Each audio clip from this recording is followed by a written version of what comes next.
얼마 전 미국에서 신규 코로나 감염자들 100명을 무작위로 선정하여 백신을 맞았는지 여부를 테스트해 보았었는데요.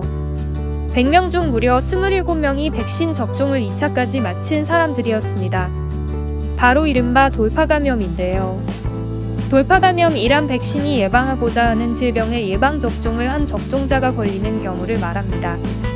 간단히 말해 백신이 목표로 설계된 병원체에 대한 면역력을 제공하지 못할 때 발생하는 것입니다. 돌파감염은 볼거리, 수두, 인플루엔자 등 다양한 질병에서 예방접종을 한 개인에게서 확인됩니다. 코로나도 돌파감염이 가능하다는 것이 증명된 것인데요. 코로나 창궐 초기인 2019년 초부터 현재 2021년 말까지 전 세계를 마비시키며 사실상 그 어떤 나라도 완벽하게 코로나를 막아내지 못하였고 전 세계가 백신만을 믿으며 버텨왔는데요. 이제는 그 희망마저도 사라져버린 것입니다.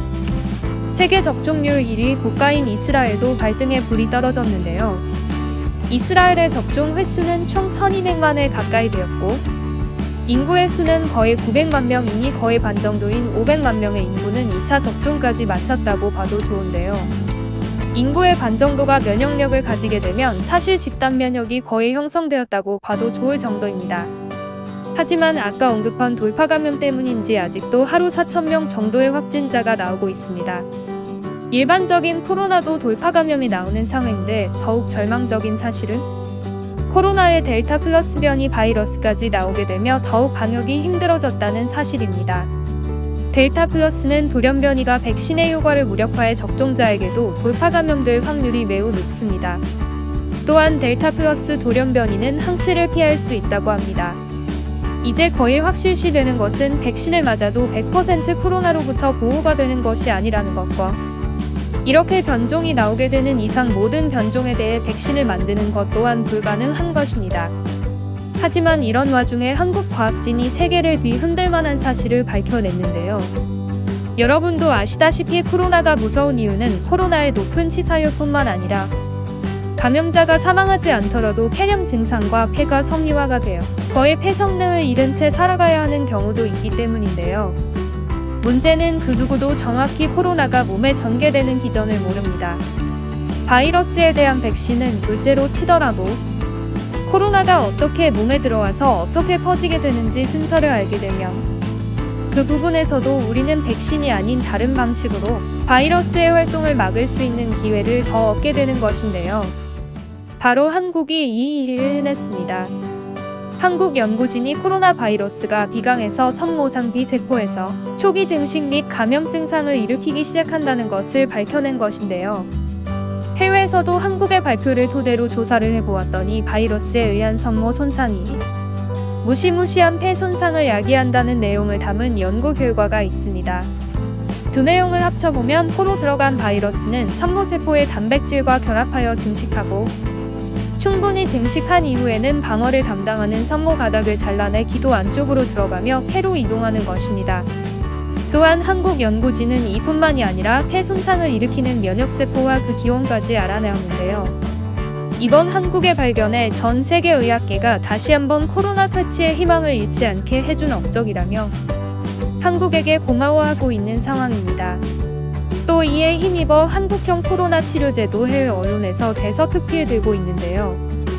현재 한국에서 연구 중인 약물 3개 가운데 오미팔리십은 렘데시비르 대비 항바이러스력이 150배 정도에 이르는 것으로 확인됐습니다.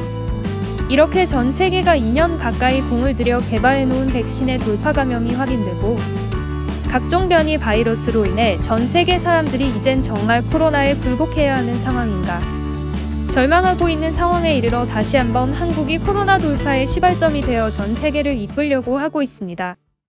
현재에도 미국은 백신 접종 1억 회가 넘었지만 하루 평균 10만 명에 가까운 확진자가 생겨나고 있는데요. 특히 미국에서 한국에게 주목하는 이유가 그것입니다.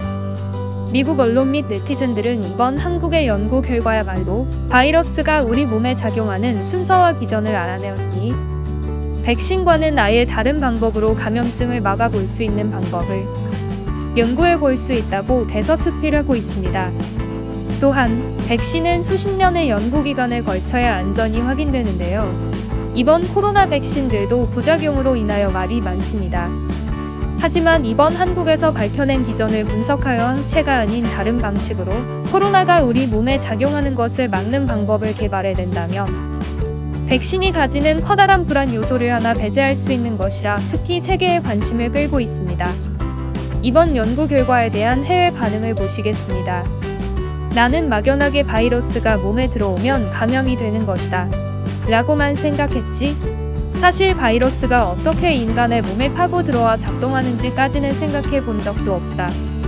유일한 해결책은 백신밖에 생각을 해보지 않았는데, 다른 방식으로 생각을 해보면 바이러스가 내 몸에 달라붙어도 혈관에 침투하는 것을 차단하고 폐에 침투하는 것을 차단하면 백신을 만들 필요도 없다는 것을 깨닫게 되었다.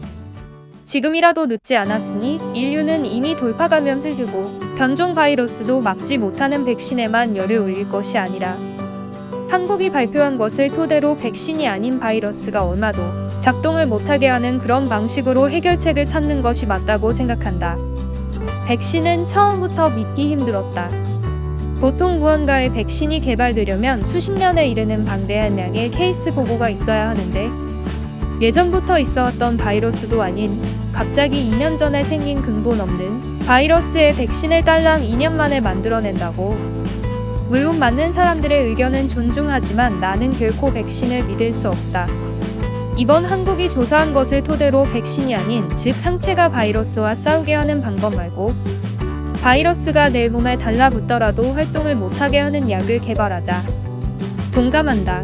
나는 이미 1년 전쯤 바이러스 변이가 생겼을 때부터 모든 것을 포기하고 인류는 이제 코로나와 같이 살아가는 방법을 연구해야 된다고 생각하고 살고 있었다. 하지만 이번 한국 과학자들의 발표를 보니 전혀 우리가 상상치도 못한 방법으로 코로나를 제어할 수 있을 것이라는 희망이 들기 시작했다. 전 세계가 좌절하는 이 시점에 한국이 정말 큰 한 건을 해주었다. 고맙다는 말을 하고 싶다. 땡큐. 코리아. 도대체 코로나의 창궐지인 중국은 뭐하는가?